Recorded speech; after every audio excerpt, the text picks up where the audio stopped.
Welcome back to Apex Truth. We are moving to the very edge of the map. To Basirhat. Basirhat is not deep jungle. It is where the forest meets the villages. It is the borderland of North 24 Parganas, where civilization tries to push back the wild. But in the winter of 1982, the wild pushed back. They called it the Basirhat Butcher. This tiger was different because it didn't hunt in the deep mangroves. It hunted on the fringe. It hunted in the twilight zone where men thought they were safe. It didn't fear fire. It didn't fear noise. And most terrifying of all, the locals claimed it didn't sound like a tiger. The story begins with three woodcutters, Saber, a hard-headed veteran, Modi, his younger brother, and an old boatman named Haroon. They had taken their dinghy into a narrow canal off the Ikamati River. They were poaching gorin wood, the red mangrove that burns hot and sells for a high price. It was late afternoon. The sky was turning the color of a bruise purple and black. The air was thick with the smell of salt and wet clay. One last bundle, Saber grunted, swinging his axe. Then we leave. The tide is turning. Haroon, sitting in the boat, looked nervous. He kept checking the water. The birds have stopped, Saber, he whispered. Listen. Saber stopped chopping. Haroon was right. The forest was dead silent. No crickets. No wind. It was the silence of the god, the moment when the jungle holds its breath because the king is walking. Then, they heard it. It came from a thick patch of hentle, phoenix palm, bushes about 20 yards away. Whimper.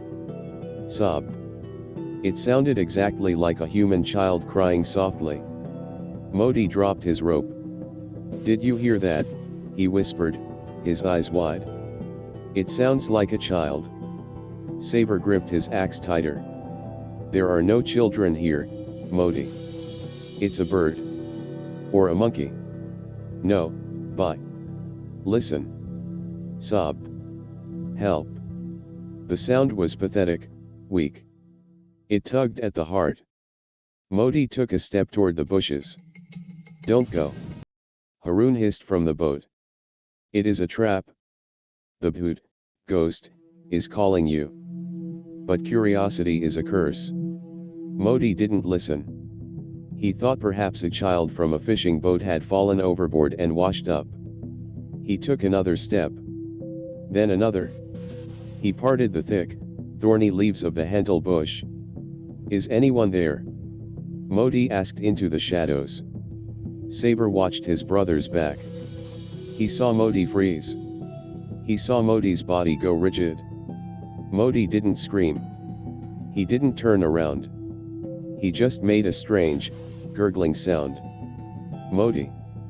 Saber called out, stepping forward. Then, Modi fell. He didn't fall naturally.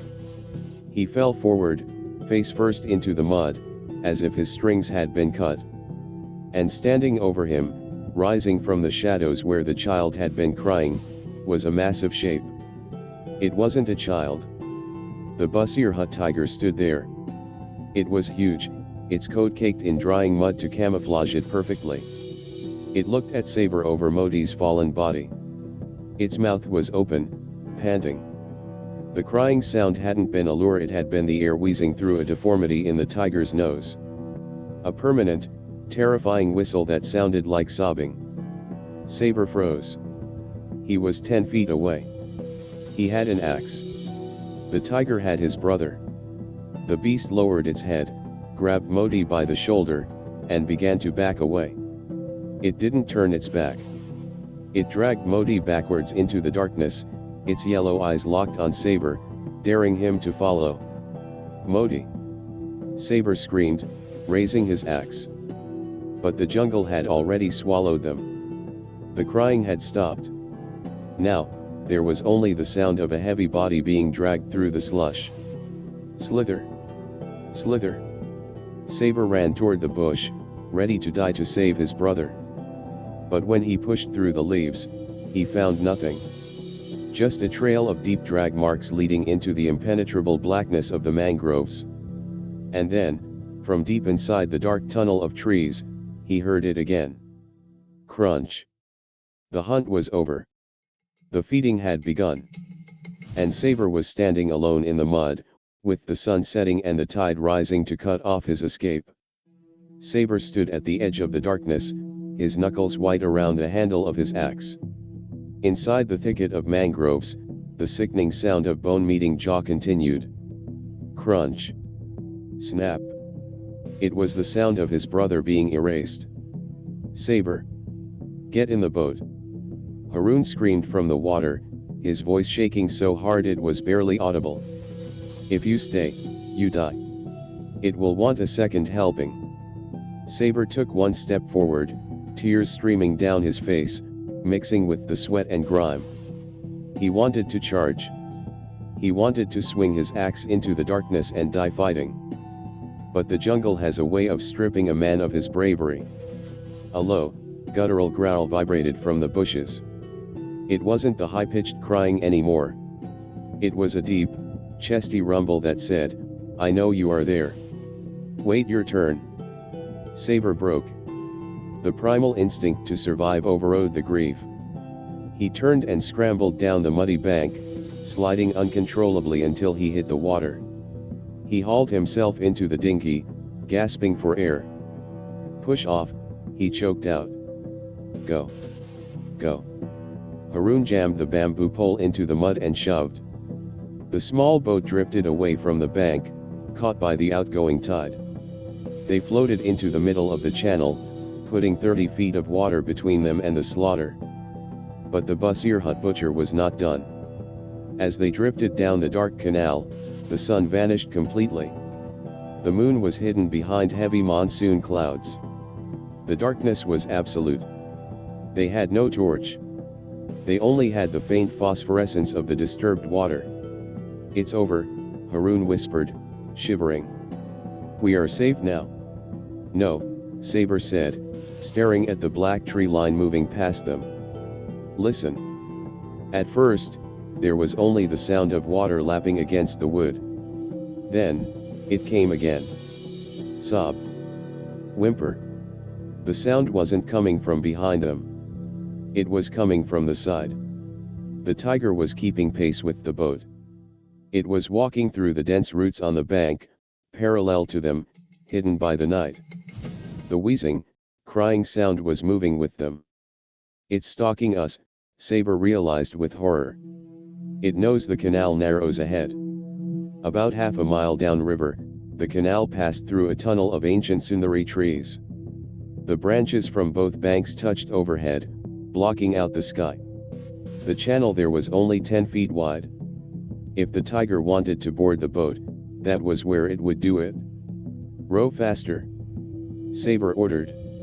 Do not let the boat touch the bank. Haroun paddled frantically, but the current was swirling. The boat spun, drifting closer to the left bank, the side where the crying was coming from. They entered the tunnel of trees. The air instantly became colder. The smell of the tiger pungent and raw wafted over the water. It was so strong it made Haroun gag. It's here, Haroun whimpered. It's right above us. Rustle. The leaves on a low-hanging branch to their left shook violently. Saber didn't wait. He didn't look for eyes. He swung his heavy axe blindly at the darkness of the branch. Ya! He screamed, a war cry of pure terror. Whoosh! The axe sliced through empty air and embedded itself in the wood of the tree trunk with a loud thwack. The force of the swing nearly threw Saber overboard. The boat rocked violently, tipping dangerously to the left. And then, the weight hit them. Not from the left. From the right. The tiger had tricked them. The rustle on the left was a distraction. It had jumped from the right bank. Crash. 400 pounds of muscle landed on the stern of the small wooden boat. The wood splintered. The back of the boat dipped underwater. Water rushed in. Haroun, who was sitting in the stern, didn't even have time to scream. The tiger didn't bite him. It swatted him. A massive paw swiped across Haroon's chest. The force broke his ribs instantly and knocked him flying into the black water.